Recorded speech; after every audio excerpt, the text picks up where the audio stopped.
बिस्मिल्लाहिर्रहमानिर्रहीम। इय्याक नअबुदु व इय्याक नस्तईन। रब्बि इश्रह ली सदरी व यस्सिर ली अमरी वहलुल उक़दतम मिन लिसानी यफ़क़हू क़ौली। अस्सलाम वालेकुम। एमटीएल टीवी के साथ मैं हूं एमटीएल। आज भी हमारी जो गुफ्तगू है उसमें हम जब अपनी बात करेंगे उसमें केपीके में दहशतगर्दी है, कुछ दहशतगर्दी के वाक़यात बलूचिस्तान में हुए हैं और केपीके में क्या पूरे पाकिस्तान में जो हमारे सो कॉल्ड मुनसिफाना और गैर जानिबदाराना इंतखाबात हो रहे हैं, जिन्हें हम जानिबदाराना कहते हैं, गैर मुनसिफाना कहते हैं, गैर शफाफ कहता हूँ मैं तो बहरहाल अभी तक की जो सूरत हाल है उसमें हमारे किसी भी इदारे ने ये कोशिश नहीं की कि ये साबित किया जाए कि ये इंतखाबात तमाम पार्टियों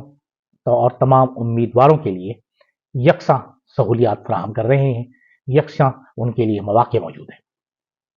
और खुसूसन पीटीआई और पीटीआई से ताल्लुक़ रखने वाले जो आज़ाद उम्मीदवार हैं, पीटीआई के साथ तो जो हुआ और मज़ीद हो भी रहा है, लेकिन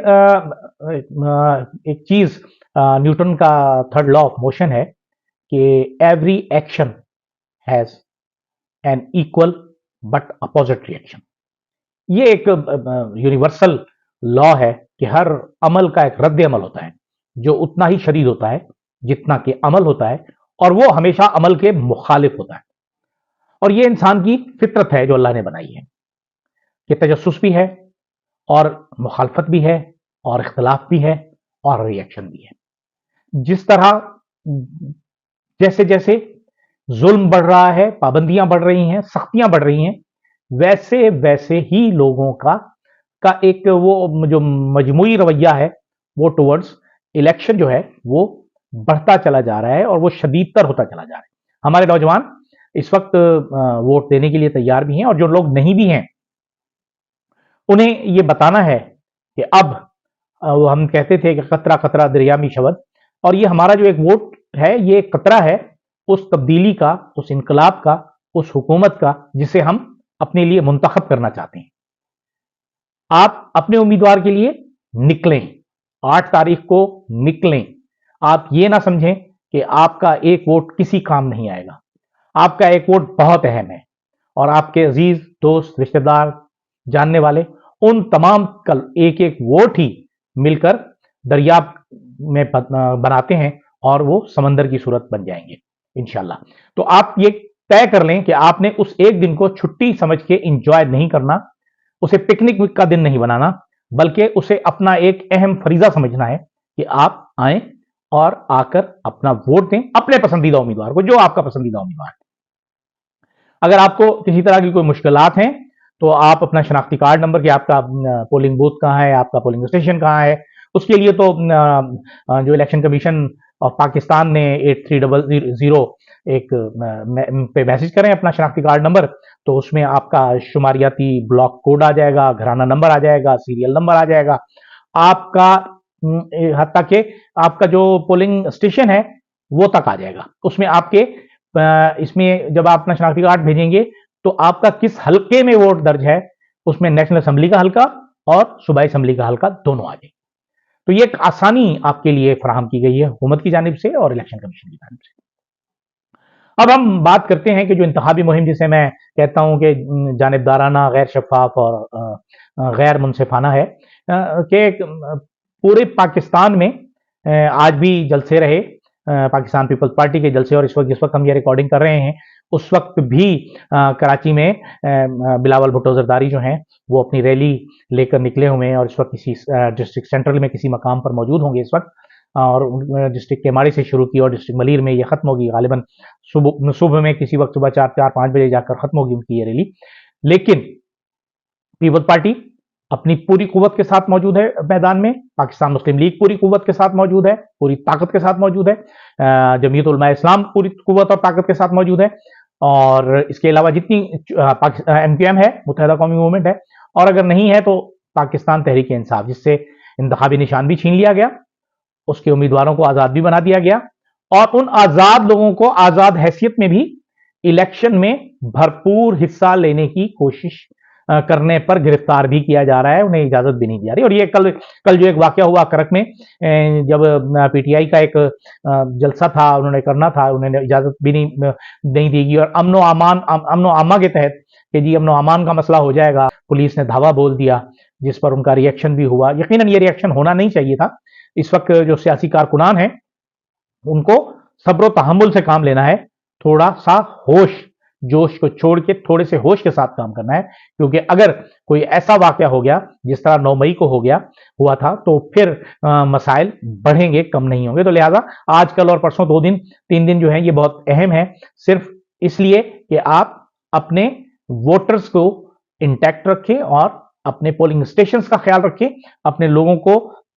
इस बात पे चार्ज करें कि आपने 8 तारीख को जाकर वोट देना है और अपने पसंद के उम्मीदवार को देना है। दूसरी तरफ अगर हम देखें, जो दहशतगर्दी की एक लहर है वो कि उसमें तो मौजूद है बलूचिस्तान में, मुख्तलिफ अजला में मुख्तलिफ इंतखाबी दफातर पे, रैलियों पे, उम्मीदवारों के घरों पर बम धमाके भी हो रहे हैं, बम भी फेंके जा रहे हैं। लेकिन अल्लाह का करम है कि शुक्र है अल्लाह ताला का कि इसमें इतना ज्यादा जानी नुकसान अभी तक नहीं हुआ। लेकिन आज डेरा इस्माइल खान की एक तहसील है द्राबन, जिसमें गुज़श्ता रात कोई 3-3:30 बजे के करीब दहशतगर्दों ने एक थाने पर हमला किया और तकरीबन 10 पुलिस एहलकार, जिनमें 6 रेगुलर थे और 4 सीटीडी के थे, उनको कत्ल कर दिया गया, शहीद कर दिया गया, और उसके बाद वो फरार हो गए दहशतगर्द अपना काम कर रहे हैं और हमें अपना काम करना है, हमने अपना ख्याल करना है, अपने लोगों का ख्याल करना है। और फिर अगर हम ये देखें कि इस तरह के वाकयात जो बुनियादी तौर पर जो हो रहे हैं, वो हो रहे हैं अफगानिस्तान के बॉर्डर के साथ साथ, या जैसे बलूचिस्तान में हो रहे हैं तो वो अफगानिस्तान के बॉर्डर के साथ साथ हो रहे हैं। तो ये कुछ लम्हा फिक्रिया भी है, कुछ हमारी पॉलिसियां भी हो सकती हैं, लेकिन बहरहाल ये तो होता है, जब आप दुनिया में रहते हैं, दुनिया में काम कर रहे होते हैं, तो बहुत से मसाइल होते हैं। इस वक्त एक हमारा हल्का है, मैं उसके बारे में गुफ्तगू करना चाहूंगा कि ये हल्का है NA 260। गुजरात जो 2018 में इलेक्शन हुए थे, उसमें जो सबसे आखिरी हल्का था वो था आवारान लसबेला कम गवादर कम आवारान। लेकिन इस दफा जो सबसे बड़ा हल्का है वो है NA 260 चागी नोशकी खारान वाशिक। ये पाकिस्तान का रकबे के लिहाज से सबसे बड़ा कौमी असम्बली का हल्का है, जिसमें बहुत दूर दराज के इलाके हैं, इसकी सरहदें 2 मुख्तलिफ ममालिक से भी मिलती हैं, ईरान और अफगानिस्तान, जिसमें इसमें चागी भी है। चागी हमारे मुल्क की वो मशहूर जगह है जहां हमने एटमी धमाके किए। जैसा कि हमने गुज़श्ता रोज भी अपनी गुफ्तगू में कहा था कि जी लाहौर में हल्का NA 127 में एक पीपल्स पार्टी के इंतखाबी दफ्तर में एक हमला हुआ, छापा मारा गया, जिसमें चीजें बरामद हुई। बकौल अता तारड़ के जो एक उम्मीदवार भी हैं NA 127 से ही, पीपल्स पार्टी के चेयरमैन बिलावल भुट्टो जरदारी के मुकाबले में, तो उन्होंने कहा जी यहाँ पर लोगों से हलफ लिया जा रहा था और पैसे बांटे जा रहे थे और लोगों को वोटों की खरीदो फरोख्त हो रही थी। उसके बाद उन्होंने वहां से 2 लोगों को अगवा भी कर लिया। आज उसमें इलेक्शन कमीशन का इजलास था, अब उसका क्या फैसला होता है, क्या नहीं होता, लेकिन ये बात तो तय है कि हर दोनों सूरतों में एक उम्मीदवार तो किसी एक अगर साबित हो जाता है तो दोनों उम्मीदवार इसमें नाअहल हो जाना चाहिए, अगर वोटों की खरीदो फरोख्त साबित हो जाती है। क्योंकि अगर खरीदो फरोख्त साबित हो जाती है तो वो जो एक्शन हुआ, जो लोगों को अगवा किया गया, जो वहां डकैती मारी गई, वहां से कंप्यूटर लिए गए, वहां से लैपटॉप उठाए गए, तो उसके लिए तो डकैती जाहिर है उसमें मौजूद है हमारे अताउल्लाह तारड़ साहब।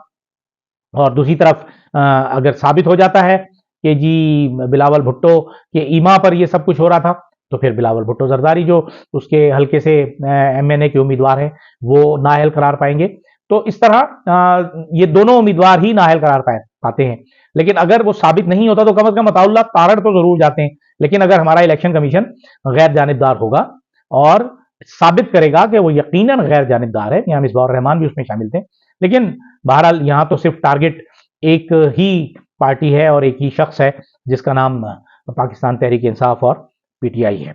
आज बिलावल भुट्टो जरदारी ने कराची का, जैसे मैंने थोड़ी देर पहले भी गुफ्तगू में कहा था कि जी दौरा कर रहे हैं, और उनके खिताब जो है वो बहुत अहम है, और उसमें एक इल्तिजा उनकी है कि जी जिस तरह आपने हमें बल्दियाती इंतखाबात में मौका दिया, वो जिस तरह मौका दिया, मेरे ख्याल में यही बहुत बड़ा लम्हा फिक्रिया है। इसी पे ही जैसे पाकिस्तान तहरीक इंसाफ से उनका इंतखाबी निशान छीन लिया गया था, इसी तरह इन बलदाती इलेक्शन करवाने पर इलेक्शन कमीशन को डिसॉल्व कर देना चाहिए, क्योंकि इलेक्शन कमीशन ना सिर्फ इसमें नाकाम हुआ, बल्कि बुरी तरह नाकाम हुआ, बल्कि उसका हिस्सा बना और अब तक हिस्सा बनता चला आ रहा है इस तरह के तमाम कामों में। और बिलावल भुट्टो जरदारी की आज जो एक तकरीर थी कि अगर आप हमें मौका देते हैं और कराची वाले 22 में से 20 नशिस्तें हमें दे देते हैं, तो मैं 5 साल में